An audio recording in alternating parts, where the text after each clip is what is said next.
মারলে কেন? বিশ্ববাসীর জবাব দে। ফিলিস্তিনের শহীদেরা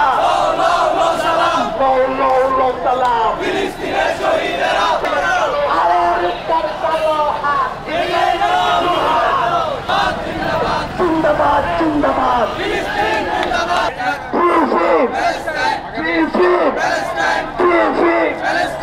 অবভিয়াসলি তাদের বয়কট করা হচ্ছে, কেননা তারা মানুষ হত্যা করতেছে। আমাদের এই যে ফিলিস্তিনি মানুষদেরকে হত্যা করতেছে, তাদের মতো মানুষ তো আমরা চাই না। ঠিক আছে, তাদের জিনিসও আমাদের দরকার নেই।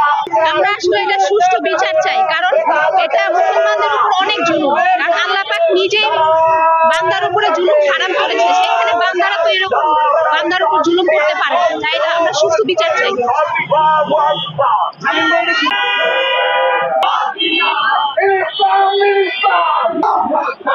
আমি একটু